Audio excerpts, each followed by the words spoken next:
विक्रम आज अपनी सीट पर काफी फ्रस्ट्रेट होकर बैठा हुआ था। नरेंद्र अंकल आते हैं, हंस के कहते हैं, अरे बेटा, अभी तो तेरी शादी भी नहीं हुई, तो ऐसे मुंह सुजा कर बैठा है जैसे पत्नी से लड़कर आया है। विक्रम कहता है, अंकल प्लीज आज कोई मत मजाक कीजिए, आज मैं सच मजाक के मूड में नहीं हूँ। नरेंद्र अंकल कहते हैं, ओ बेटा, बात क्या होगी, बता तो सही, अपने अंकल को नहीं बताएगा? विक्रम उनकी तरफ देख के कहता है, अंकल छोड़ो, कोई बात नहीं, बस वैसे ही। अब थोड़ी देर बाद अंकल कहते हैं कि चलो एक काम करते हैं, मैं सोच रहा था 1 लाख रुपए की इंश्योरेंस करा लूं। चल यार, तेरा मूड नहीं है आज, किसी और से। अरे नहीं नहीं अंकल, इतना भी मूड खराब नहीं है। अच्छा, आप बात कर रहे थे, हाँ करा ले तो करा लो, मुझसे करा लो। अंकल हंसने लग पड़ते हैं, देखा कैसे मैंने चारा डाला और मछली खुद ब खुद भागी है। ये बात सुनने के बाद विक्रम भी हंसने लग पड़ता है, मूड उसका थोड़ा सा ठीक हो जाता है। अब नरेंद्र अंकल कहते हैं कि चल ठीक है बेटा, फिर मैं चलता हूँ। तो विक्रम कहता है, अरे अंकल, आप बात कर रहे थे कुछ वो पॉलिसी की। तो नरेंद्र अंकल कहते हैं, बेटा अब तो बात ही नहीं कोई बताएगा तो फिर मैं तुझसे पॉलिसी क्यों कराऊंगा, देखता हूँ किसी और से करा लेता हूँ। विक्रम जल्दी से पेंट्री बॉय को बुलाता है, भाई चाय लेकर आओ दो जल्दी से। क्यों नहीं करेंगे, बात भी करेंगे आपसे। अरे अंकल, आपको पता ही है, जहाँ पर मैं रह रहा हूँ मजबूरी में रहना पड़ रहा है, शेयरिंग में रूम है, 3 जाने रह रहे हैं एक ही कमरे में, रोज की किचकिच, सेम वॉशरूम है, साफ करते नहीं है। मैं साफ सफाई पसंद करने वाला इंसान हूँ, नॉन वेज में खाता नहीं हूँ, अपनी मर्जी से जो भी है खाने लग पड़ते हैं। कोई रात को 12 बजे गाने सुन रहा होता है, कोई 2 बजे तक मूवी देख रहा होता है, हमने सुबह काम पे आना होता है, वो भी काम पे जाते हैं, पता नहीं कौन सी नौकरी करते हैं। एक ही सांस में विक्रम ये सब कुछ बोल गया था। नरेंद्र अंकल कहते हैं, अरे थम जा, क्या हो गया? पता लग गया तेरी, पता फ्रस्ट्रेशन का पता लग गया, समझ सकता हूँ मैं। तो फिर तो ऐसा करना, तू कोई और जगह पे क्यों नहीं ले लेता रूम? तो विक्रम कहता है कि अंकल, दरअसल ना मैं इस बैंक में नौकरी करता हूँ, बैंक मेरा नहीं है। अब जितनी सैलरी मिलती है उससे जिस जगह में मैं रह रहा हूँ, शुक्र में नहीं है कि उसका मैं किराया दे पा रहा हूँ। अगर मैं रहने लग पड़ूँ किसी सेपरेट रूम में जो मुझे रहना चाहिए मेरे स्वभाव के हिसाब से, तो मैं तो सिर्फ अपनी सैलरी का आधे से ज़्यादा हिस्सा रेंट में ही दे दूँ, जो नहीं हो पाएगा। नरेंद्र अंकल हंसने लग पड़ते हैं, कहते हैं, अरे बेटा, तूने मुझसे आज तक कभी इसके बारे में बात ही नहीं की। कोई बात नहीं, अपने शहर में बड़ी बाग भी है, कोई ना कोई तेरा घर का करा लेते हैं। विक्रम कहता है कि अंकल, घर का तो हो जाएगा, उसकी कोई दिक्कत नहीं है, लेकिन बात तो रेंट की है ना। अब रेंट ही इतना ज़्यादा होगा, आपको क्या पता है, कि आपको क्या लगता है कि मैंने सिंगल इंडिपेंडेंट रूम नहीं देखे होंगे, लेकिन उनके रेट्स इतने हैं, मैं क्या करूं? नरेंद्र अंकल कहता है, चलो ठीक है, देखते हैं, कुछ ना कुछ बात बन जाए, शायद अगर तूने बात की है, इसी में परमात्मा की कोई रजा होगी। अब दोनों चाय पीते हैं। नरेंद्र अंकल फंस चुके थे बेसिकली, बात तो छोटी थी, अब उनको एक पॉलिसी करानी पड़ी बातों बातों में। खैर, नरेंद्र अंकल को भी कुछ ज़्यादा फर्क पड़ता नहीं था, काफ़ी धनवान आदमी थे। अब नरेंद्र अंकल और विक्रम का रिश्ता कुछ ऐसे था, कहने को तो वो कस्टमर और एक एम्प्लॉय का, या फिर एक बैंक एम्प्लॉय का रिलेशन था। विक्रम बैंक में पोस्ट पर तो अच्छी था, लेकिन घर से दूर रहने की वजह से उसके खर्चे ज़्यादा थे, और वो काफ़ी हम्बल फैमिली से बिलोंग करता था, जिसकी वजह से जो भी वो कमाई कर रहा था अभी, तो उसको कह सकते हैं घाटे पूरे करने में ही बीत रही थी। अब नरेंद्र अंकल इस बात के बारे में गौर करते हैं और सोचते हैं कि भाई इसके लिए कोई अच्छा सा कमरा देखता हूँ, रूम देखता हूँ, लेकिन सच्चाई का सामना तो उनको भी करना पड़ा। अब देखते हैं, कमरा वगैरह ढूंढने किसी से बात करते हैं, जिससे भी बात करते हैं रेंट बहुत ज़्यादा होता। कम कराने के बावजूद भी वो इतना ना होता कि जिससे विक्रम का काम बन जाता। एक दिन नरेंद्र अंकल बैंक में दोबारा आते हैं, कुछ खुश ज़्यादा लग रहे थे, लेकिन विक्रम वैसे का वैसे ही फ्रस्ट्रेट होकर बैठा हुआ था। अब पूछते हैं नरेंद्र अंकल, अरे फिर कोई चक्कर पड़ गया आज? विक्रम कहता है, अंकल वही रोज की बातें, क्या करनी। कहते, लेकिन मैं रोज की बातें नहीं लेकर आया, आज तेरे लिए खुशखबरी है। विक्रम कहता, हाँ जी बताइए। तो नरेंद्र अंकल कहते हैं, एक घर ढूंढा है तेरे लिए, लेकिन इस शहर से कुछ दूर है, चलेगा?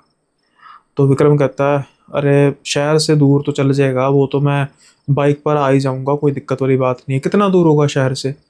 अरे ये ब्रांच से ना कम से कम कुछ 4 किलोमीटर दूर होगा। तो अंकल कोई बात नहीं, 2 किलोमीटर तो पहले ही आ रहा हूँ, 2 किलोमीटर का फर्क पड़ेगा, कोई बात नहीं, लेकिन रेंट कितना ही है तो बताइए। नरेंद्र अंकल कहते हैं कितना दे सकता है रेंट तू बेटा? तो कहते हैं अंकल देखिए यहाँ पर वो एक एक्स वाई जी अमाउंट करते हैं, जैसे कहते हैं मान लीजिए मैं 10,000 यहाँ पे दे रहा हूँ एग्जाम्पल के तौर पर। अंकल अब देखो वहां पर 10,000 दे रहा हूँ, क्या वो इंडिपेंडेंट है? अरे सारे का सारा घर तेरा, सारा घर अकेले? हाँ बिल्कुल अकेले, प्रॉपर फर्निश्ड मकान है। अंकल मजाक कर रहे हो ना मुझसे? नहीं नहीं नहीं बेटा, मजाक नहीं कर रहा, सच कह रहा हूँ। अच्छा, तो मेरे हिसाब से तो अगर आप जैसी बात कर रहे हैं तो अंकल बात नहीं बनेगी। 20-25 हजार से कम का क्या होगा, और मैं अफोर्ड नहीं कर पाऊंगा। रहने दो अंकल, आप भी ना, आपको बात करनी नहीं चाहिए थी। आपने मुझे खुशी देखकर फिर उदास कर दिया। अंकल कहते हैं कितना फिर भी यहाँ पर दे रहा था? 10,000 दे रहा था। चल ऐसा कर, तेरा वहाँ का रेंट मैं ना कर आया हूँ, फाइनल कर आया हूँ। और बस तू जितना भी तेरा सामान सुन थोड़ा बहुत है वो पैक कर, और कल शिफ्ट कर जा। कल तो संडे है ना, आराम से शिफ्ट कर।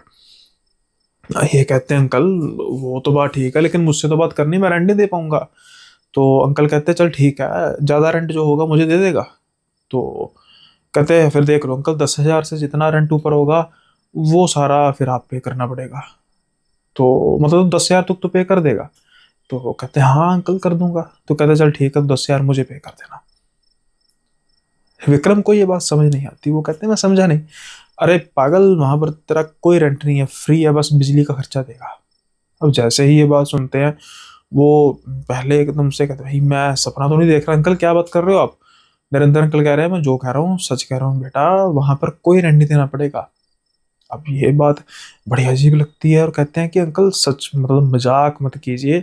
मैं मजाक के मूड में नहीं हूँ, सच में मेरी सिस्टम बहुत खराब हुआ हुआ और ऊपर से आप मजाक करने में लगे हो। तो अंकल कहते हैं बेटा सच कह रहा हूँ, अब तुझे मैं सारी कहानी बताता हूँ। देख वो जो घर है ना, मेरे है दोस्त का घर। अब मैं तेरे घर ढूंढ रहा था कि भाई ऐसे ऐसे कोई घर मिल जाए, रूम मिल जाए तो ठीक है।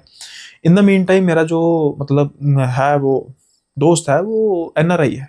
तो वो बाहर से आया हुआ था, मुझसे मिलता है, बात वूत होती है, मैं उसके घर जाता हूँ।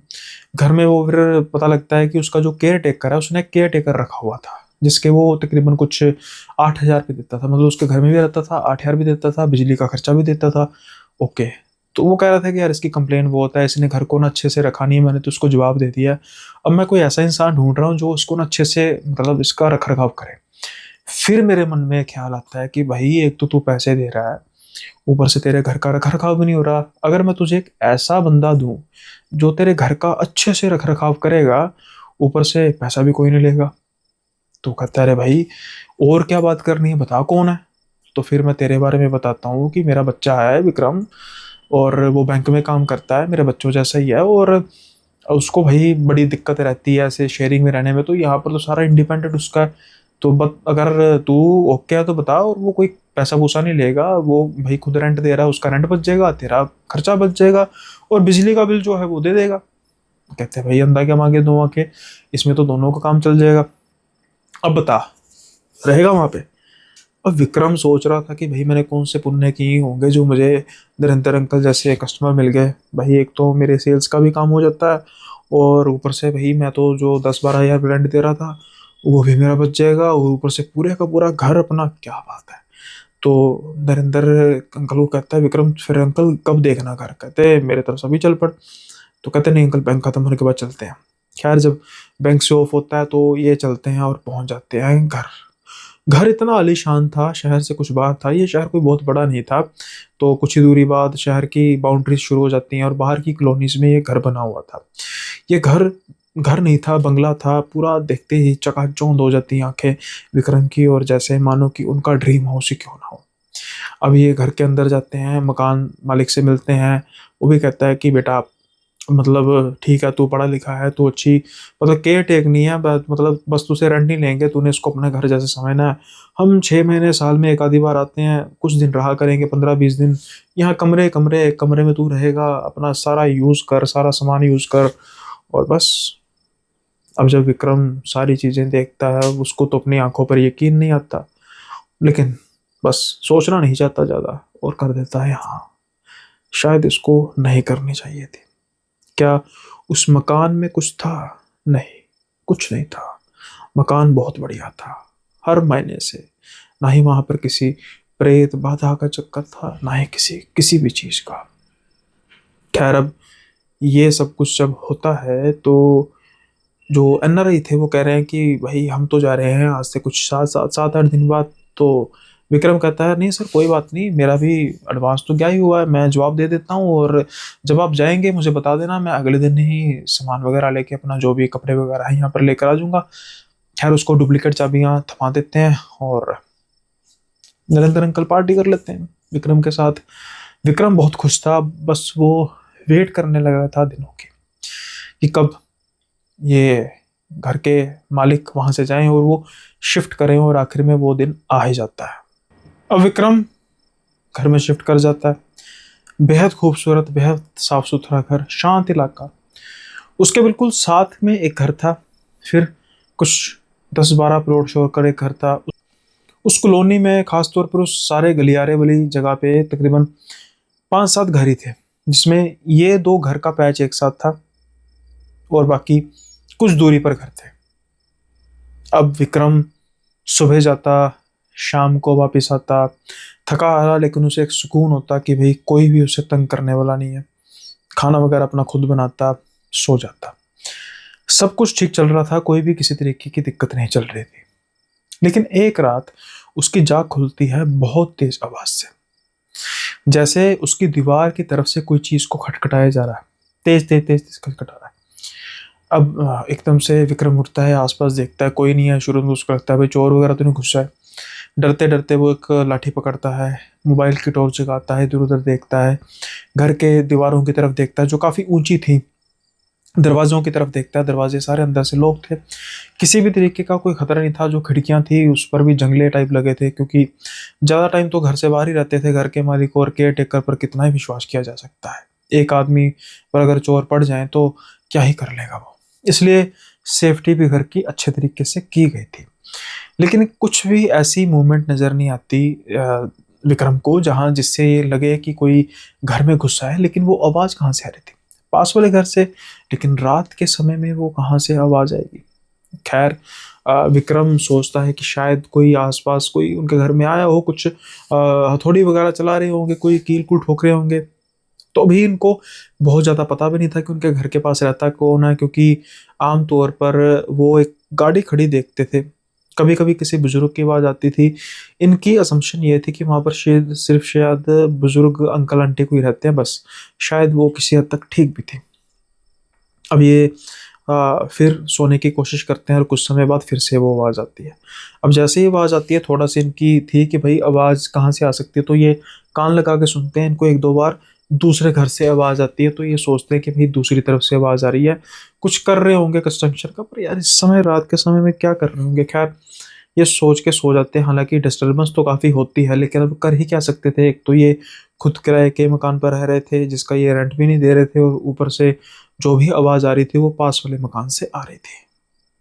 क्या अगले दिन ये सुबह जाते हैं, लेकिन जाते जाते ये एक चीज़ की तरफ ध्यान देते हैं कि जो गाड़ी है वो नहीं लगी हुई थी। जो घर का मेन फ्रंट फेसिंग जो गेट था वो जैसे जंगले होते हैं ना वैसा था, ताला लगा हुआ नजर आ रहा था। इनको लगता है कि शायद ये मकान मालिक सुबह सुबह चले गए होंगे कहीं। तो अब ये सारा दिन अपना काम करते हैं, शाम के समय में आते हैं, शाम के समय में चेक करते हैं, गाड़ी नहीं लगी हुई थी, कोई नहीं आया हुआ था। खैर ये सोचते हैं कि भाई कहीं पर गए होंगे, चलो अच्छी बात है, अगर कल कोई काम कर भी रहे होंगे तो हो गया होगा, मैं तो सुकून से सोऊंगा। लेकिन जब रात को सोने की कोशिश कर रहे होते हैं, फिर से इनको वही आवाज़ आती है। अब ये फिर से टहल कर उठते हैं और इधर उधर देखते हैं, आवाज़ दूसरे घर से ही आ रही थी। लेकिन इनकी नॉलेज के हिसाब से घर पे तो कोई था नहीं। फिर ये सोचते हैं कि भाई रात के समय में आ गए होंगे, मुझे क्या। जैसे तैसे करके ये रात बिताते हैं। अब ये अगली सुबह जब जा रहे होते हैं तो देखते हैं कि वही अंकल आंटी गाड़ी अपनी पार्क कर रहे होते हैं, यानी कि आ रहे होते हैं वापस। इनको लगता है कि अगर ये अब आ रहे हैं तो रात के समय में कौन हो सकता है इनके घर के? कोई और भी रहता है क्या इनके घर में? नहीं, मुझे तो नहीं लगता कोई और रहता। अगर कोई और रहता होता तो ये ताला मार कर क्यों जाते? फिर अगर ये ताला मार कर जा रहे हैं तो फिर रात को आवाजें कैसे आ रही हैं? शायद ये सोचते हैं कि भाई ठीक है, मैं अभी ज़्यादा इस चीज़ को लोड ना लूँ और अपने काम पे चले जाते हैं। शाम के समय में काम से वापस आते हैं, रात के समय में ये अब अज्यूम कर रहे होते हैं कि भाई फिर से वो आ जाएंगे, पता नहीं क्या कर रहे हैं ये अंकल आंटी। लेकिन आज कोई आवाज नहीं आती, अगले दिन भी कोई आवाज नहीं आती, उसके अगले दिन भी कोई आवाज नहीं आती। कुछ हफ्ते बीत जाते हैं, बिल्कुल भी आवाज नहीं आती। और उस इन हफ्तों में वो एक चीज को नोटिस करते हैं कि उनकी गाड़ी पार्किंग में खड़ी हुई थी, यानी कि अंकल आंटी घर पे थे। अब वो घर पे हैं तो कोई आवाज नहीं आ रही, ये बात आई गई हो जाती है विक्रम के लिए। लेकिन एक शाम को ये जब बैंक से वापस आ रहे होते हैं, देखते हैं कि अंकल आंटी जा रहे हैं कहीं पर, गाड़ी बाहर उन्होंने निकाल दी है और मोड़ दी उन्होंने गाड़ी। अब ये तकरीबन तकरीबन भूल चुके थे कि भाई इनके जाने के बाद कुछ आवाज आती है घर से, तो ये रात के समय में अपना खाना वगैरह खाते हैं और सोने की कोशिश करते हैं। और जैसे ही इनकी आंख लगने लग पड़ती है तो इनकी आंख फिर से खुलती है उसी आवाज से। तो आवाज आनी शुरू हो जाती है फिर से। इनको लगता है कि इसी घर से क्यों आवाज आ रही है, अंकल आंटी तो मेरे सामने आंखों के गए हैं, ये घर में कौन है इनके? क्या इनके जाने के बाद कोई चोरी करने आता है? लेकिन ऐसा कौन सा चोर जो इनके बाद कंसिस्टेंटली आता है और कुछ ना कुछ चोरी करता रहता है? क्या कौन सा खजाना छुपा है जो खत्म नहीं हो रहा? पहले तो ये टॉर्च और डंडा उठाते हैं और अपने घर के बाहर की तरफ जाके इनके घर की तरफ झांक कर देखते हैं कि गाड़ी तो नहीं लगी। लेकिन गाड़ी लगी नहीं हुई थी। ये साफ था कि अंकल आंटी घर पर है नहीं, घर की कोई भी लाइट नहीं जल रही थी। अब ये ना सोच चुके थे कि कुछ ना कुछ तो गड़बड़ है। ये आवाजें इस तरीके से आना कुछ आम बात तो है नहीं, मुझे पता करना होगा। लेकिन मैं पता क्यों करूंगा भाई, मैं तो यहाँ पर सिर्फ रेंट पर रहता हूँ। लेकिन मेरी नींद और चैन तो उड़ा कर रखी हुई है ना। जब तक अंकल आंटी यहाँ पर होते हैं सब कुछ ठीक होता है। मैं क्या अंकल आंटी से बात करूं इसके बारे में? लेकिन यार बड़े खड़ूस से लग रहे हैं। इतनी देर हो गई मुझे यहाँ पर आए, उन्होंने मुझसे हाल चाल भी नहीं पूछा, मेरे बारे में भी नहीं पूछा। और तो और अंकल ने भी, यानी कि जो इस मकान के मालिक थे, उन्होंने भी कोई जिक्र नहीं किया कि ये हमारे नेबर हैं, इनके साथ बात कर लेना। शायद वो भी इनके साथ कुछ बात नहीं करते होंगे, और करें भी कैसे, वो 7-6 महीने में तो एक बार आते हैं। अब ये इनको चीज़ सताई जा रही थी। फिर ये डिसाइड करते हैं कि भाई मैं इस लफड़े में ना ही पढूं, क्योंकि ये उस बेडरूम में सोते थे जो जिसकी दीवार दूसरे घर से लगती थी। ये सोचते हैं कि भाई बेडरूम ही चेंज कर लेता हूँ, दूसरे बेडरूम में चले जाता हूँ जिसमें कम से कम 3 कमरों का फासला था। अब कोई भी आवाज़ आ रही होगी मुझे उससे कोई फ़र्क नहीं पड़ेगा, मैं तो वहाँ से काफ़ी दूर हो रहा हूँगा। लेकिन ये इनका वहम था, क्योंकि जब कोई चीज़ अपनी तरफ बुलाती है तो फिर मायने नहीं रखता कि वो कितनी दूरी पर है। आज ये दूसरे बेडरूम में सो रहे थे और जब ये सोने की कोशिश करते हैं इनको ठीक वैसी ही आवाज़ आनी शुरू होती है। आवाज़ में बिल्कुल भी कमी नहीं थी, जैसे मानो दूसरी दीवार से ही आवाज़ आ रही है, जिसको ये सुनकर काफ़ी हैरान हो चुके थे कि भाई ऐसा कैसे हो सकता है, बिल्कुल भी किसी भी हालत में ऐसा हो ही नहीं सकता। लेकिन अब ये करें तो करें क्या? उठते हैं, इधर उधर भटकते रहते हैं। अब ये काफ़ी ज़्यादा फ्रस्ट्रेट हो चुके थे। ये सोचते हैं कि आज की रात तो मैं जैसे तैसे निकाल लूँगा, कल सैटरडे है, परसों छुट्टी होगी, मुझे सुबह लेट उठने का कोई भी, जल्दी उठने का कह सकते हैं, कोई भी मुझे बंदिश नहीं होगी, आराम से उठूँगा। अगर कल रात को आवाज़ आती है तो मैं देखता हूँ कि आस पास क्या चल रहा है। ये सुबह जब उठते हैं जल्दी उठ जाते हैं, क्योंकि ये कुछ मुआयना करना चाहते थे। ये घर का मुआयना करने लग पड़ते हैं, देखते हैं कि घर की दीवार से दीवार मिलती है, छत पर तो जाया जा सकता है, आवाज़ भी ऊपर की तरफ से आ रही होती है। लेकिन इस घर के आंगन में जाया जा सकेगा? हाँ बिल्कुल, क्योंकि जो इनके और उस घर के आंगन की दीवार थी वो कुछ 5 फीट के आसपास थी, जिसको आसानी से फांद कर जाया जा सकता था। लेकिन ऐसे कैसे किसी के घर में जाऊं? अगर उन्होंने कोई कैमरास लगा के रखे हों, कुछ ऐसा बंदोबस्त किया हो जिससे मैं पकड़ में आ जाऊंगा, तो फिर बहुत बेइज्जती होगी, ऊपर से इस फ्री के मकान से मैं निकाल दिया जाऊंगा। लेकिन मेरे पास भी कुछ कहने को तो है, वो आवाज़ें मुझे सोने नहीं देती, कुछ ना कुछ तो करना पड़ेगा, नहीं तो मैं पागल हो जाऊंगा।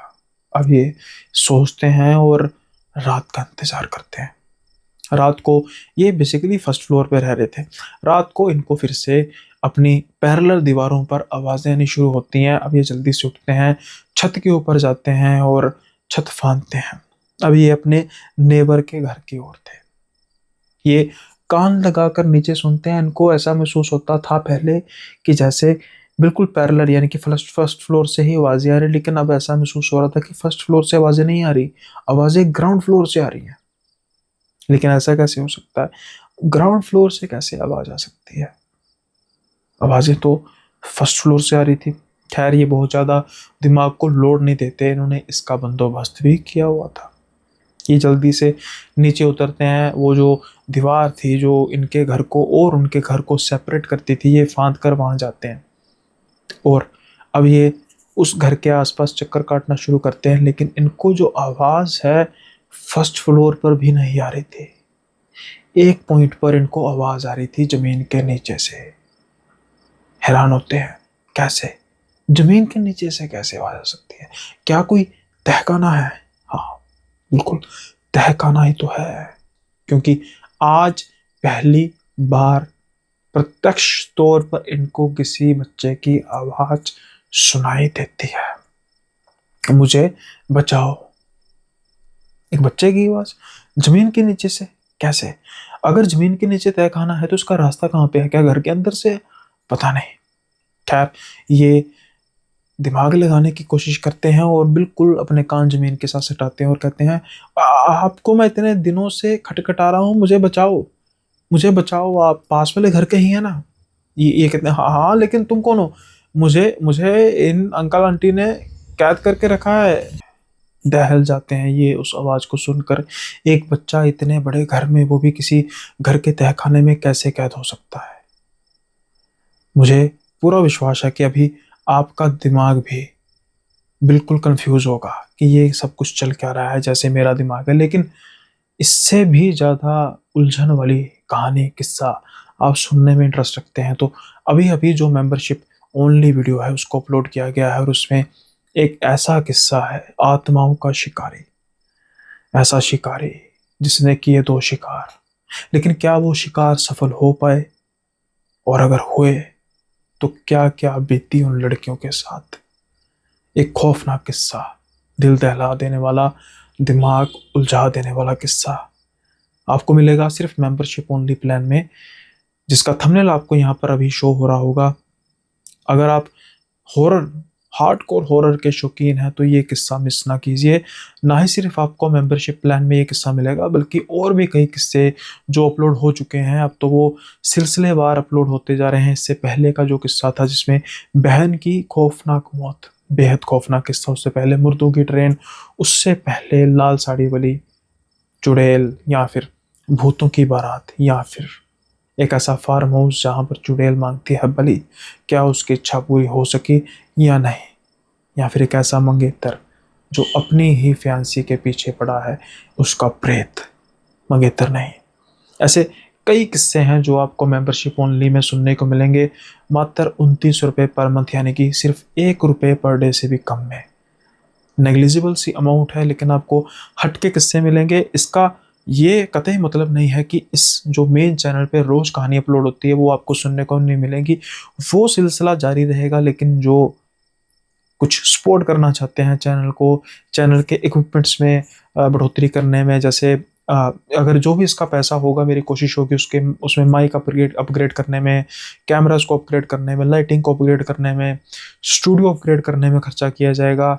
और 17 रुपये जो मुझे रिसीव होते हैं 29 रुपये में से, और आप मान के चलने कि अगर 1000 मेंबर भी हों तो कितने ही होंगे, तो ये आप समझिए नेग्लिजिबल अमाउंट है। लेकिन ये मुझे काफ़ी मोटिवेट करेगी कि अगर मेरे पास मेरे सब्सक्राइबर पैसा खर्च करके मुझे सुन रहे हैं तो ये मुझे और मोटिवेट करेगी अच्छे से अच्छा कंटेंट देने के लिए। तो अगर आप चाहते हैं इस कंटेंट को सुनना तो आप ज्वाइन के बटन पर प्रेस कीजिए, या फिर जो आपको डिस्क्रिप्शन में लिंक मिलेगा ज्वाइन का, वहाँ पर जाकर आप उसको क्लिक कर सकते हैं और ज्वाइन कर सकते हैं मेंबरशिप ओनली को। खैर, अब हम बढ़ते हैं इस किस्से के अगले पड़ाव की ओर। विक्रम का तो बिल्कुल पैरों तले उसके जमीन खिसक जाती है कि एक इतने बड़े घर में एक छोटा सा लड़का इन्होंने कैद कर कर रखा है, इतने बुरे लोग। तभी तो मैं कहूँ कि अंकल ने इनके साथ बात करने के बारे में क्यों नहीं कहा, और इन्होंने इतने दिन हो चुके हैं मेरे साथ अभी तक कोई भी बात क्यों नहीं की। खैर, अब ये पूछते हैं कि बेटा मैं घर में कैसे आऊँ बेटा, ये आ जाएंगे तो मैं कैसे तुम्हें बचाऊंगा? अंकल मुझे जैसे भी करके बचाओ, अभी ये बात कर रहे होते हैं। इनको महसूस होता है कि कोई आ रहा है। शायद इनका वहम था, लेकिन ये किसी भी तरीके का रिस्क लेना नहीं चाहते थे। इसलिए ये जल्दी से भागते भागते दीवार फांदते हैं और अपने घर चले जाते हैं। अगले दिन ये देखते हैं गाड़ी गैरेज में लगी हुई थी, पार्किंग में। समझ आते हैं कि अंकल आंटी आ चुके हैं। लेकिन अब इनका मिशन थोड़ा सा बदल चुका था। अब ये इनका पैटर्न चेक करने वाले थे कि ये कितने दिन यहाँ पे रहते हैं, कितने दिन नहीं रहते, और वो लड़का इनकी कैद में है क्यों। साथ के साथ ये घर की रेकी भी करना चाहते थे कि अगर घर के अंदर घुसा जाए, बंद घर के अंदर घुसा जाए तो कैसे घुसा जाएगा, और इस लड़के की तरफ जाने का रास्ता क्या होगा। तय खाना यकीनी तौर पर कोई खुलेआम तो उन्होंने बनाया नहीं होगा। अगर कुछ ये गलत काम कर रहे हैं तो कुछ ऐसी जगह पर इन्होंने तय खाने का दरवाज़ा बनाया होगा जो आराम से किसी की गिरफ्त में ना आए। शायद ये बिल्कुल ठीक सोच रहे थे। अब ये पैटर्न चेक करने लग पड़ते हैं और ये देखते हैं कि हर 15 दिन बाद ये 2 दिन के लिए घर आते हैं। हर 15 दिन बाद ये 1 हफ्ते के लिए घर आते हैं और उसके बाद ये चले जाते हैं। इस बीच में भी ये जैसे छुट्टियों में देखते थे, दिन के समय में जाते थे, लेकिन दिन के समय में भी आ जाते थे। लेकिन 15 दिन बाद ये कुछ दिनों के लिए जाते जरूर हैं। ये कम से कम 2 दिन का समय तो होता है और ज़्यादा से ज़्यादा 1 हफ्ते का समय होता है। ये सोचते थे कि भाई अगर किसी बच्चे को इन्होंने कैद किया है, 2 दिन का तो समझ में आता है कि खाना वगैरह दे के जाएंगे, लेकिन 1 हफ्ता कैसे गुजरता होगा उस बेचारे बच्चे के साथ।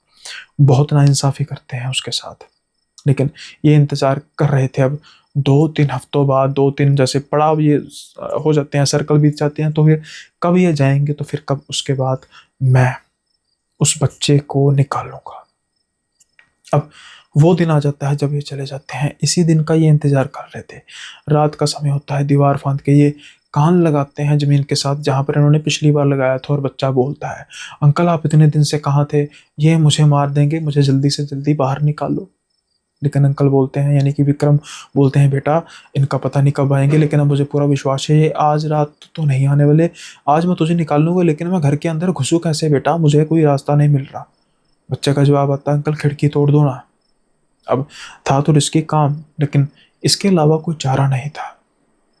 अब ये देखते हैं कि खिड़की वगैरह कोई ऐसी है जिसको तोड़ने पर ये आसानी से निकल जाएंगे। इनको एक बड़े शीशे वाली खिड़की मिलती है। ये भगवान का नाम लेकर उस खिड़की को तोड़ते हैं और उसके बाद फिर अंदर घुसते हैं। अब अंदर घुसते हैं तो ये उस तय खाने के दरवाजे को ढूंढना शुरू करते हैं, लेकिन लाख ढूंढने के बावजूद भी उस तय खाने का दरवाजा नहीं मिलता। लेकिन एक कहावत है ना, जब कोई भी चीज़ आप ढूंढ रहे हो तो फिर कुदरत उसको ढूंढने में आपकी मदद करने लग पड़ती है। अब वो लड़के की आवाज़ उस घर के नीचे नीचे गूंज रही थी, जो इस बात की गवाही दे रहा था कि वो तहखाना बहुत बड़ा है। फिर वो कहते हैं कि तू बेटा उस पॉइंट पर आ जहाँ पर तुझे दरवाज़ा नज़र आ रहा है, मैं देखूंगा उस तरफ कोई दरवाज़ा है। जब वो देखते हैं कि उस बच्चे की आवाज़ एक पर्टिकुलर पॉइंट से आ रही है, वो देखते हैं कि बिल्कुल जो आ, रसोई का जो काउंटर होता है ना, बड़ा सा उन्होंने काउंटर बनाया था, उसके बिल्कुल पास से दरवाज़ा था जो तहखाना अंदर की तरफ जाता है। ये उसको खिसकाते हैं और उनको सीढ़ियाँ नजर आती है। वाह क्या खूब तरकीब लड़ाई है इन्होंने। अब ये दरवाजे की तरफ जाते हैं, लेकिन दरवाजे पर एक बहुत पुराना सा बड़ा सा ताला लटका हुआ था। अब इनके और उस लड़के के भीतर सिर्फ उस दरवाजे का फासला था। ये पूछते हैं कि बेटा ये ताले की चाबी मुझसे नहीं खुल पाएगा, ये बहुत बड़ा ताला है, अगर मैं इसको तोड़ने की कोशिश करूंगा, तोड़ ना पाया तो उनको पता लग जाएगा कि कोई ना कोई तो आया था, इसलिए इस ताले को खोलना ही होगा। लेकिन तू बता, तू बेटा यहाँ पर आया कैसे। तो फिर वो लड़का कहता है कि ये जो बूढ़े अंकल आंटी है, ये बच्चों की बलि देते हैं, ये काला जादू करते हैं, ये बच्चों को मारते हैं खुद जिंदा रहने के लिए। ये आपको बूढ़े जरूर दिखाई दे रहे हैं, लेकिन आपकी सोच से कहीं ज़्यादा पुराने हैं। ये 70-80 साल के नहीं, बल्कि कम से कम 300-400 साल पुराने हैं। जब इनकी मौत इनको नजर आती है तो तब ये बच्चों की बलि देकर उनकी उम्र छीन लेते हैं। अब मेरी बारी है, मुझसे पहले ना जाने तो उन्होंने कितने बच्चों को मारा है। प्लीज मुझे अंकल बचा लीजिए, नहीं तो अगला नंबर मेरा होगा। विक्रम कहते हैं, बेटा बचा दूं, लेकिन मुझे कोई रास्ता नजर नहीं आ रहा, मैं कहाँ तुझे किस तरफ में ढूंढूं। फिर वो लड़का कहता है, अंकल इसकी एक चाबी है जो उस बूढ़े अंकल के गले में टंगी रहती है। आपको उस अंकल को मारना होगा और उससे चाबी निकाल के दरवाजा खोलना होगा। वो बूढ़े हैं, वो आपका कुछ नहीं कर पाएंगे, वो सिर्फ जादू मंत्र जानते हैं, अन्यथा उनके शरीर में इतनी ताकत नहीं कि आपका सामना कर पाएंगे। विक्रम कहता है, नहीं नहीं नहीं नहीं, मैं ऐसा नहीं कर सकता, मैं पुलिस को इन्फॉर्म कर देता हूँ। नहीं नहीं अंकल, पुलिस को इन्फॉर्म नहीं कर सकते आप। अगर आपने, अरे तू बेटा बाहर जब निकलेगा यहाँ से तो पूरा राज पर्दाफाश हो जाएगा। नहीं अंकल, आपको नहीं पता, ये बहुत अमीर है। आपको क्या लगता है ये इतने बरसों से यहाँ पर रह रहे हैं, पुलिस आई नहीं होगी? ये पुलिस को पैसे खिला देते हैं, उल्टा आप पर ही इल्जाम लगा देंगे और आपको को उठा कर ले जाएंगे। अब जो एक शरीफ बंदा होता है ना, वो सबसे ज्यादा इन चीजों से ही डरता है कि भाई तब की तब तो देखी जाएगी, बाद में तो देखी जाएगी कौन सही है कौन गलत। फॉर द टाइम भी अगर मुझे पुलिस उठा कर ले जाए, मैं नौकरी से भी हाथ धोता फिरूंगा, मैं क्या यहाँ पर पाऊंगा। रहते अकर उनके पास एक ही चारा था कि उस अंकल के गले से चाबी निकालना। लेकिन ये उसको मारना नहीं चाहते थे। ये सोचते हैं कि मैं कोशिश करूंगा धीरे से उसकी चाबी को निकालने की, अगर चाबी निकाल पाया ठीक है, नहीं तो कोई और तरीका ढूंढूंगा, किसी तरीके से उस चाबी को निकालूंगा, उसकी फोटो खींचूंगा। हो सकता है कि उसकी डुप्लीकेट चाबी बन जाए, कुछ भी हो जाए, लेकिन मैं मार नहीं सकता। खैर, अब ये कह के वो चले जाते हैं और उसके बाद इंतजार होता है अंकल के आने का। जो शीशा टूटा था उसको अच्छे तरीके से आगे पर्दा लगा के अब बाहर से क्लिपिंग कर देते हैं, ताकि इनको ऐसा महसूस ना हो कि शीशा टूटा है। अब इनके आने का इंतजार होता है और ठीक एक हफ्ते बाद वो वापस आते हैं। जब वो वापस आते हैं, बस यही तो इंतजार कर रहे थे, रात का समय होता है, ये उसी शीशे, टूटे शीशे की जो उन्होंने पर्दा आगे किया था उसकी तरफ जाते हैं, उसको पीछे करते हैं और धीरे धीरे धीरे करके कमरे की ओर बढ़ना शुरू करते हैं। लेकिन इन्हें क्या मालूम था कि किस कमरे में वो हैं, इसलिए इनको ढूंढने में परेशानी होती है। कुछ 4-5 कमरे ढूंढने के बाद फिर इनको नजर आता है वो कमरा जहां पर ये सो रहे थे। गनीमत थी कि कमरा खुला हुआ था। इनको ये सामने बुजुर्ग दंपत्ति नजर आ रहे थे। उनके खराटों से ये महसूस हो रहा था कि वो काफी गहरी नींद सो रहे हैं। अब ये धीरे धीरे उनकी तरफ बढ़ते हैं। मास्क इन्होंने डाला हुआ था कि अगर ये गलती से उठ गए तो मैं भाग खड़ा होऊंगा, मेरा चेहरा तो पहचाना नहीं जाएगा, इनको क्या पता लगेगा कौन था। ये सोचेंगे कि चोर आया था और मैं अपने घर भाग जाऊंगा। ये धीरे धीरे उस कमरे की तरफ बढ़ते हैं। दरवाजा खुला था, दरवाजे के हिलने तक की आवाज नहीं आती। जब ये अंदर घुस के देखते हैं, बाहर चंद्रमा की रोशनी खिड़की के शीशे को चीरते हुए उसकी रोशनी अंदर आ रही थी, जिसकी वजह से कमरे में कुछ उजाला था। इसलिए जब ये देखते हैं तो ये खुश हो जाते हैं, क्योंकि अब इनको मेहनत बिल्कुल नहीं करनी पड़नी थी। जो चाबी, जिस चाबी के बारे में वो लड़का कह रहा था कि उसके गले में हमेशा रहती है, वो टेबल पर पड़ी हुई थी। अंकल को यही लगा होगा कि कौन लेने आएगा इसको, क्या वो लड़का जो खुद कैद है। खैर, अब ये उस चाबी को पकड़ते हैं। काम आसान हो चुका था। दोबारा से उस कबर्ड की ओर जाते हैं, स्लाइड करते हैं और धीरे धीरे खिड़कियों के नीचे, धीरे धीरे सीढ़ियों को फॉलो करते हुए नीचे जाना शुरू करते हैं। कमरे का दरवाजा खोलते हैं, ठक, ताला खोलकर साइड पर करते हैं और जब अंदर देखते हैं तो अंदर अंधेरा ही अंधेरा था। ये मोबाइल की टॉर्च जगाते हैं और देखते हैं इतना बड़ा हॉल, यानी जितना ऊपर घर बना था उससे भी बड़ा हॉल था। आंगन को भी कवर किया हुआ था उसने, लेकिन वहां पर तो कोई बच्चा था ही नहीं। फिर वो कहां से गया? अभी कुछ समय पहले जिसकी आवाज आ रही थी वो कहाँ गया? ये आवाज लगाने लगते हैं, बेटे मैं आ गया, जल्दी जल्दी आ, टाइम नहीं है, भागना होगा, अगर वो आ गए तो मुसीबत हो जाएगी। लेकिन बेटे की आवाज, बच्चे की आवाज तो आ ही नहीं रही थी। ये 2-3 बार आवाज लगाते हैं लेकिन कोई भी रिप्लाई नहीं आता।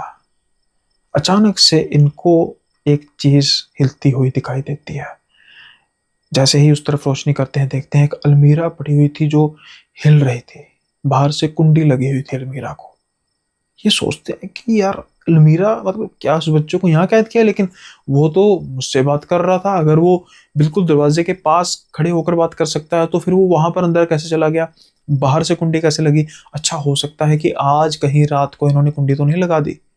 लेकिन बच्चा बोल क्यों नहीं रहा? ये आवाज लगाते, बेटे तू ही अंदर क्या?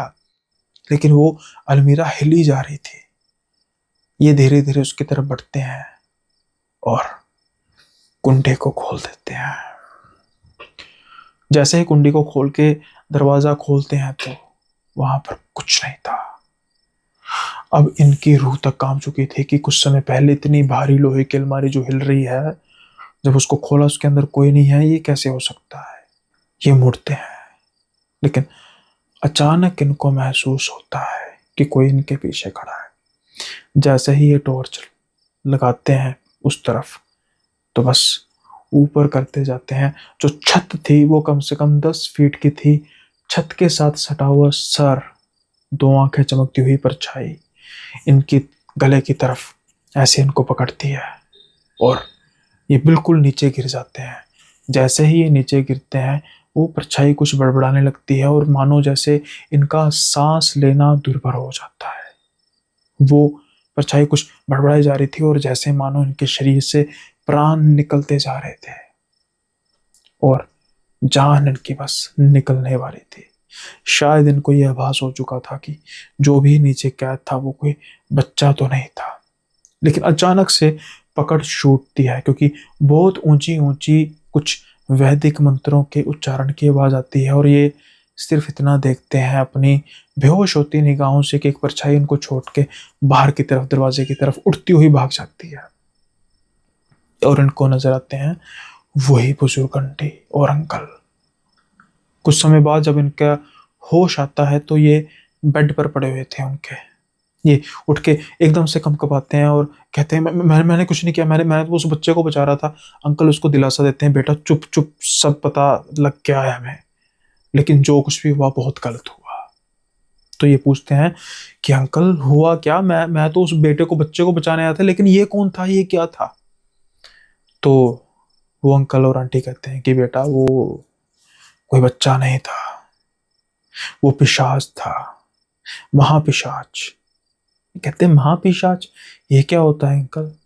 जो लोगों के आत्माओं का शिकार करता है, उनके आत्माओं को चूस लेता है अपने आप को जिंदा रखने के लिए। हमने बरसों से इसको कैद करके रखा था। हर 15-20 दिन बाद हम एक उद्यापन करने जाते थे जिसके बारे में हम इसको और ज्यादा कमजोर कर सकें, और एक समय पर आकर इसको कमजोर करके हम इसको खत्म करना चाहते थे। बेटा हमने अपनी सारी उम्र इसी काम में लगा दी। 30 वर्ष के थे जब हमारा बेटा 4 साल का था। इसी महापिशाच ने उसका शिकार किया, उसको मार दिया। उसके बाद से हमने विद्याएं लेनी शुरू की। हम हमारे जीवन का एक ही बस मिशन रह गया था कि हम इसको तो मार कर रहेंगे, लेकिन उससे पहले इसको कैद करना जरूरी था। हमने किया, हमने खूब भक्ति की, खूब तपस्या की, अपने आप को अलग कर लिया हमने। इस घर में हमारे पास धन दौलत खूब है, खूब जमीनें हैं, पैसों की कोई कमी नहीं है, इसलिए काम का हमें कुछ नहीं है।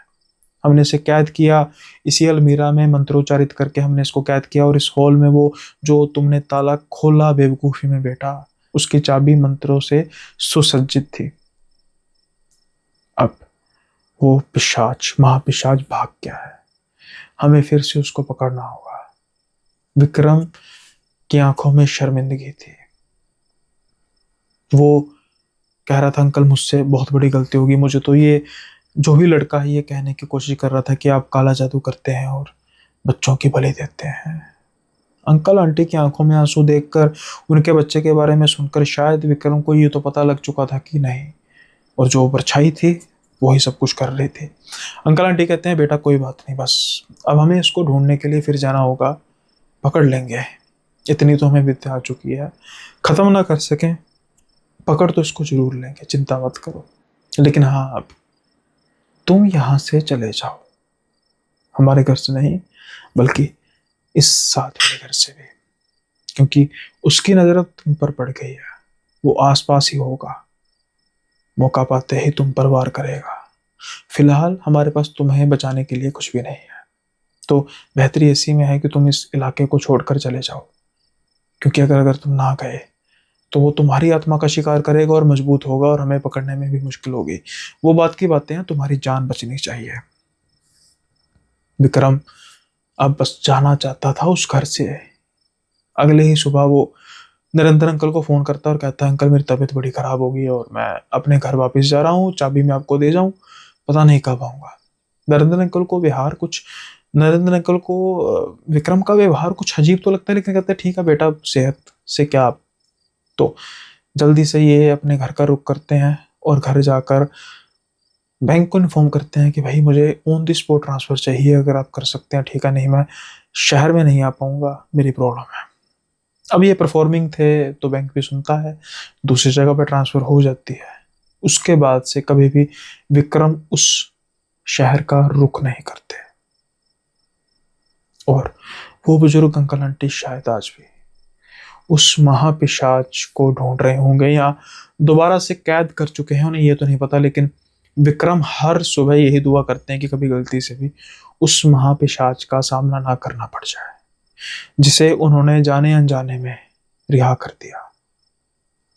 ना ही सिर्फ उनको बल्कि किसी की भी जान के लिए खतरा ना पड़े, इसलिए कोई भी काम हो वो जांच पर करना चाहिए। जोशो खरोश में काम करने का अंजाम यही होता है। उम्मीद है आपको ये किस्सा पसंद आया होगा और इससे पहले आज का जो एपिसोड है इसको यहीं पे विराम दे। कुछ कमेंट्स हैं, हम कमेंट्स को पढ़ लेते हैं ताकि हमारे जो प्यारे प्यारे व्यूअर्स हैं वो नाराज ना हो। तो ये हाँ, एक अमृतपाल सिंह जी हैं, इन्होंने एक सुजेशन दी है, तो मैं चाहता हूँ कि इसमें आप जरूर पार्टिसिपेट कीजिए। ये कह रहे हैं कि भाई आप के वीडियोस यानी कि बहुत लंबे होते हैं, पहले आप 30-35 मिनट में कवर करते थे, अब 40-45 में हो जाते हैं, बोर हो जाते हैं, तो आपकी वीडियो बंद करनी पड़ती है। हालांकि मैंने इनको जवाब दे दिया कि भाई जो मेरे सब्सक्राइबर्स हैं, मेरे व्यूअर्स हैं, वो लॉन्ग वीडियो पसंद करते हैं, लेकिन फिर भी मैं एक बार आप पर छोड़ता हूँ कि वीडियो की जो लेंथ है वो कितनी रखी जाए। मैं तो भाई और लंबी वीडियो की लेंथ करने की सोच रहा हूँ। तो आप बताइए कि भाई साहब 30-35 मिनट कह रहे हैं, ऑल दो पहले अपने हैं जो ये 30-35 मिनट की बात कर रहे हैं अमृतपाल सिंह जी, लेकिन एक एक व्यूअर का सही सुजेशन देखो, इन्होंने कितनी अच्छी लैंग्वेज में मुझे सुजेशन दी है। तो फिर ऐसा नहीं है ना कि मैं इस चीज़ को कहूँ कि नहीं भाई आप कौन होते हो। तो भाई आपका जो फीडबैक सजेशन मैटर करती है, लेकिन जो बाकी व्यूअर्स हैं उनको भी मैटर करता है। तो देखते हैं भाई क्या लेंथ होनी चाहिए। आप बताइए कि 40 मिनट से ऊपर की लेंथ होनी चाहिए या नीचे की लेंथ होनी चाहिए। अगर वोटिंग ज़्यादा हुई जिस तरफ, उस तरफ हम काम करेंगे। तो अमृतपाल सिंह जी बहुत बहुत धन्यवाद आपका मैसेज करने के लिए। एंड बलदेव सिंह जी, मुझे नहीं पता आप क्यों इतना दिल पर लेकर बैठ गए हैं बात को। खैर आपका जो मैसेज है कि आपका जो बेटा है, पहले पूरा पढ़ लेता हूँ। थैंक वीर जी, मेरा बेटा है हिम्मत, प्लीज़ कभी कभी उसका नाम ले दिया करो, ओता वीर जी आप जी को चाचू कह के याद करता है, धन्यवाद। तो हिम्मत जी, भतीज जी, आपके मैसेज भी आते हैं, आपके पिता बलदेव सिंह जी के मैसेज भी आते हैं और आपके पिता बलदेव सिंह जी को ये वहम हो गया कि मैं नाराज हूँ। भाई आपसे नाराज होकर कहाँ जाऊँगा, नाराज वाली बात नहीं होती। मुझे होता है कि जो रेगुलर व्यू होते हैं ना वो समझा करें। अगर मैं किसी कारण से रिप्लाई नहीं कर पा रहा तो दैट डजेंट मीन कि मैं किसी को इग्नोर कर रहा हूँ। मैंने बताया भी है कि भाई बहुत बिजी चल रहा है सिस्टम और रोज़ के रोज़ वीडियो अपलोड करना मतलब बहुत डिफ़िकल्ट है, लेकिन इम्पॉसिबल नहीं है, ये तो मुझे पता लग गया। ऑलमोस्ट सितंबर चल रहा है, अक्टूबर में, हाँ 9 महीने हो गए हैं भाई, और लगातार वीडियो आ रही है परमात्मा की कृपा से, आपके प्यार से। तो ये सिलसिला आगे भी चलता रहेगा, यही चीज़ मुझे आगे बढ़ाती है। लेकिन डिफ़िकल्टीज तो है ना, तो उस चीज़ों को ऑर्गेनाइज करने में समय भी लगता है, उसकी वजह से कमेंट्स की तरफ ध्यान तो जाता है, लेकिन रिप्लाई करने में थोड़ा सा डिले हो जाता है और आप जैसे भाई लोग नाराज़ हो जाते हैं। लेकिन मैं नाराज़ नहीं हूँ भाई, कोई ऐसी बात नहीं नाराज़ होने वाली। अच्छा, एक मेरे अपने भाई हैं, वो ना मुझे रेगुलर मैसेज करते हैं, लेकिन सॉरी मैं ना अभी उनका आपका नाम भाई दिमाग में नहीं आ रहा। वैसे मैं ना एक बार मुझे नाम लेना ही पड़ेगा उनका, क्योंकि अगर मैं उनका नाम नहीं लूँगा ना तो ये मेरी नालायकी है। तो एक बार मैं देख लेता हूँ उनका नाम। हाँ, ये है रवि रावत जी। और रवि रावत जी को मैं इसलिए मेंशन कर रहा हूँ क्योंकि इन्होंने ना काफ़ी दिन से मैसेज नहीं किया था, तो मैं फील तो करता था कि आपका मैसेज नहीं आ रहा। लेकिन फिर जब इन्होंने मैसेज किया तो मुझे बताया कि इनकी मदर ठीक नहीं थी, माँ जी। तो रवि रावत जी, उम्मीद करता हूँ कि अब वो पहले से बेहतर होंगी, और आप सब भी दुआ कीजिए ताकि उनकी सेहत बहुत जल्दी ठीक हो। और रवि रावत जी ऐसे ही अपनी माँ की सेवा करते रहें, क्योंकि सबसे बड़ा पुण्य यही है। तो इसके अलावा पार्वती शर्मा जी कहती हैं nice story, thank you Parvati ji. Haroon ji कह रहे हैं पाजी क्या हाल चाल है, मैंने रिप्लाई नहीं किया। हारून जी रिप्लाई कर दिया है आपका, सॉरी अगर मैं नहीं कर पाया होगा। तो एक अपने भाई हैं, उनके बेटे हैं आशु जी, मैंने वैसे पहले भी एक बार मेंशन कर दिया, लेकिन अगर मैं गलती से नहीं कर पाया तो आशु, हेलो आशु बेटा क्या हाल है आपका, आपके पिताजी ने कहा था कि आपका नाम ले लें। और महेश पांड्या जी कह रहे हैं भाई तू ऐड कर ले, स्टोरी करने क्यों आता है, डिलीट कर दे चैनल। भाई डिलीट कर देते हैं, आपको मैं सिंपल तरीका बताता हूँ। जैसे ही आप मेरा चैनल आएगा ना, वहाँ पर लास्ट में 3 डॉट्स होंगी, उसको क्लिक करेंगे, वहाँ पर लिखा होगा डोंट शो दिस चैनल। जैसे ही आप उसको क्लिक करेंगे आपके लिए चैनल डिलीट हो गया बस। इससे बढ़िया आपको कोई भी सुजेशन नहीं देगा, मैं आपको कभी नजर ही नहीं आऊंगा। आप वहाँ पर चैनल पे वीडियोस देख लीजिए जहाँ पर ऐड नहीं आती, फ्री में कोई काम नहीं करता। तो आपको भी जवाब मिल गया। और इसके अलावा देखा भाई, जो अच्छे से तरीके से सलाह देते हैं, सुजेशन देते हैं, उनके साथ उनको रिप्लाई करने का मजा आता है। जैसे अमृतपाल सिंह जी ने कितने प्यार से बात की कि भाई आपकी ये हमें लग रही है, तो चैनल डिलीट कर दे, ये कर दे, ये क्या भाई बात होती है? क्यों करूं भाई चैनल डिलीट? आपके घर में आपको कोई सुनता है जो आप मुझे सलाह देने चले हो?